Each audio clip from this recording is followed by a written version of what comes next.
तो बेटा आज हम स्टार्ट करेंगे केमिस्ट्री का रिमेनिंग पोर्शन क्लास 9th का एटम एंड मॉलिक्यूल्स का। ठीक है, लास्ट टाइम हमने क्या पढ़ा था? स्ट्रक्चर ऑफ एटम को पढ़ा था डाल्टन एटॉमिक थ्योरी से लेकर के। ठीक है, और उसमें हमने लास्ट टाइम क्या सीखा था? केमिकल फॉर्मूले बनाने सीखे थे। केमिकल फॉर्मूले कैसे बनाने सीखे थे? जैसे एल्यूमिनियम क्लोराइड है, तो ये फॉर्मूला एल्यूमिनियम क्लोराइड का बन गया था हमारा, हमने लास्ट टाइम इस फॉर्मूले को बनाया था।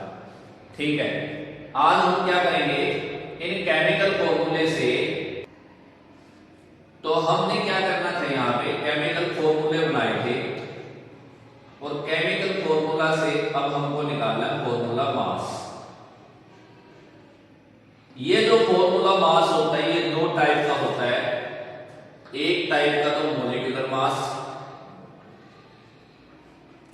मोलिकुलर मास, और दूसरे टाइप का होता है मोलर मास, मोलर मास। अगर आपको ये दोनों टाइप के मास निकालने आ गए तो आपको मोल कंसेप्ट भी निकालना आ जाएगा। तो सबसे पहले एक एक करके हम सीखते हैं। सबसे पहले हम बात करते हैं मोलिकुलर मास को कैसे निकालते हैं। मोलिकुलर मास, मोलिकुलर मास को कैसे निकालते हैं? मोलिकुलर मास किसको बोलते हैं?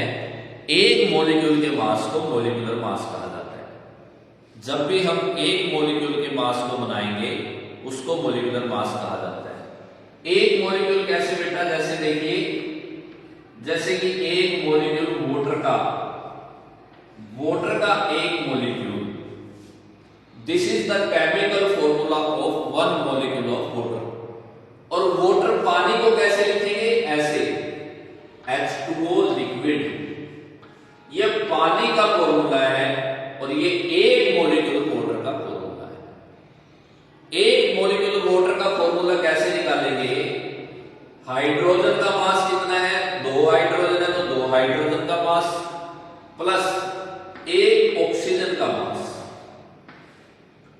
हाइड्रोजन का मास कितना होता है? 1, 2 इंटू में 1, और ऑक्सीजन का मास कितना होता है? 16। 16 प्लस 2 कितना आ गया? 18 U आ गया। इसको बोलते हैं यूनिफाइड मास। जो मोलिकुलर मास निकलता है उसकी यूनिट होती है यूनिफाइड मास या atomic mass unit, atomic mass unit, क्योंकि ये एक मॉलिक्यूल का मास होता है।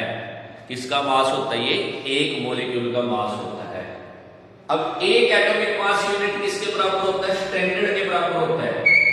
एक यूनिट मास एक स्टैंडर्ड बनाया गया है। डिफरेंट एलिमेंट के मास को निकालने के लिए हमने एक स्टैंडर्ड सिलेक्ट किया। पहले स्टैंडर्ड हमने हाइड्रोजन को सिलेक्ट किया था, फिर स्टैंडर्ड हमने ऑक्सीजन को सिलेक्ट किया, फिर कार्बन को सिलेक्ट किया। क्यों सिलेक्ट किया? पूरी लंबी स्टोरी आपको कक्षा 11वीं में समझ में आएगी। इसीलिए सिर्फ इतना याद रखिए, एक एटॉमिक मास यूनिट क्या है? स्टैंडर्ड है। इसके विद रिस्पेक्ट सभी एलिमेंट का मास लिया जाता है। एक एटॉमिक मास यूनिट क्या है? 1/12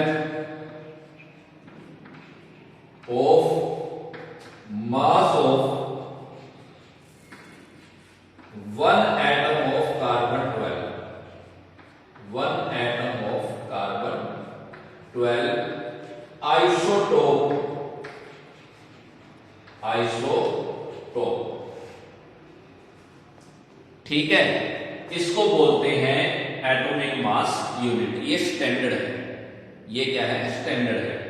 आइसोटोप का मतलब क्या होता है? आइसोटोप किस चीज को बोलते हैं? आइसोटोप। आइसोटोप वैसे तो हमारे सिलेबस में नहीं, फिर भी मैं बता देता हूं। आइसोटोप वो केमिकल स्पीशीज हैं, आइसोटोप वो केमिकल स्पीशीज हैं जिनका molecular formula, sorry atomic formula या एटॉमिक नंबर तो सेम होता है, मास डिफरेंट होता है, उनको आइसोटोप कहते हैं। और जो आइसोटोप ज्यादा अमाउंट में पाया जाता है उसी को रेफरेंस लिया जाता है। तो कार्बन का 12 आइसोटोप ज्यादा हमको रेफरेंस में मिलता है, इसीलिए हमको ये लिया गया है, इसके with respect atomic mass unit बनाई गई है। तो पेपर में सवाल बनेगा what is atomic mass unit.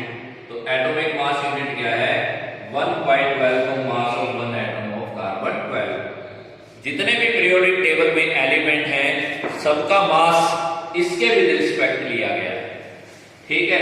तो मॉलिक्यूलर मास निकालने का तरीका क्या है, जितने भी एटम दिए गए हैं उनके मास को जोड़ देना है और जोड़ करके जो वैल्यू आएगी उसके पीछे या तो u लिख देना है या AMU लिख देना है, इसको बोलते हैं मॉलिक्यूलर मास।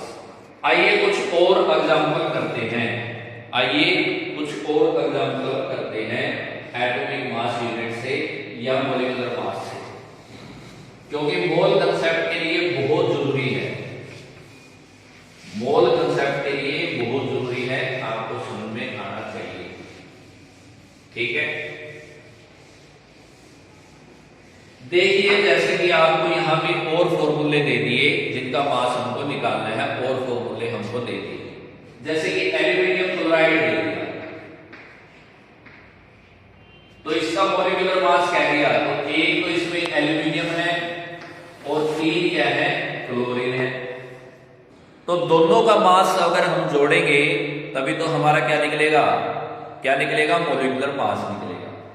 एक एल्यूमिनियम का मास कितना होता है, 27U, और 3 क्लोरीन का क्या होता है, एक क्लोरीन का क्या होता है, 35.5U। आप मेरे से कहेंगे सर आप ये कैसे लिख देते हो, एल्यूमिनियम का 27 और इसका 35.5, ये आपको याद करने पड़ेंगे। 1 से 20 तक के एलिमेंट के आपको मास याद करने पड़ेंगे।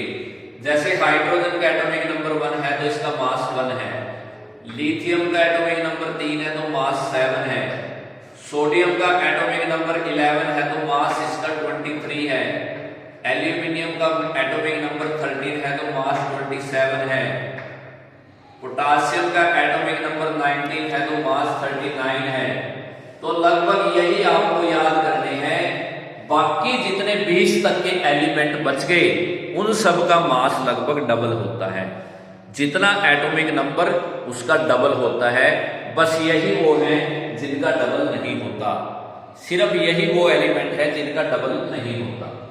तो 27 तो ये हो गया बेटा जी, प्लस इसकी मल्टीप्लाई करी 3 5 6 ये हो गया, और इसमें जोड़ दीजिए 27 को, 5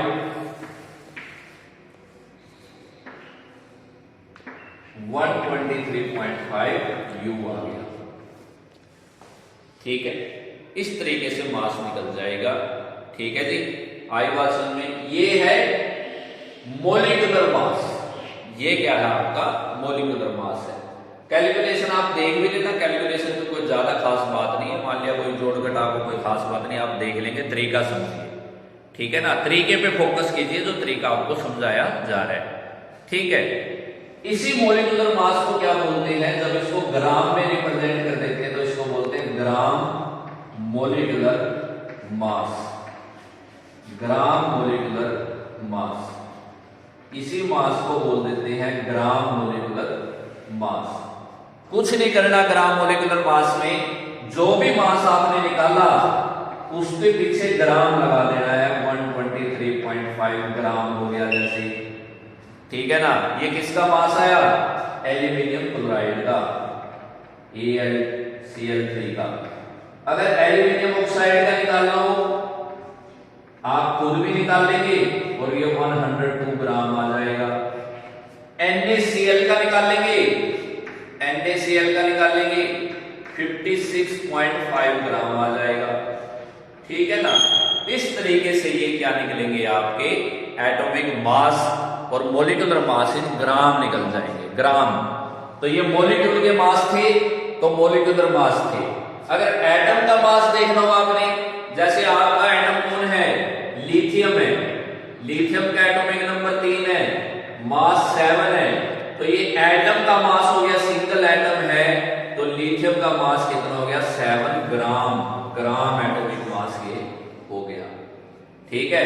इसलिए मास निकालना बहुत जरूरी है, अगर आप मास नहीं निकालेंगे तो मास से आपकी बात नहीं बनेगी, ठीक है, अगर आपको मास निकालना आ गया तो अब आप नया कंसेप्ट कर लेंगे जिसका नाम क्या है, मोल कंसेप्ट। ठीक है, इस वीडियो को बार बार तक देखना, यहां तक पहले मास को समझना, अब मैं मोल कंसेप्ट की बात कर रहा हूं। आइए मोल कंसेप्ट की बात करते हैं। ठीक है, मोल कंसेप्ट होता क्या है। ठीक है, मोल कंसेप्ट की स्टार्टिंग करते हैं।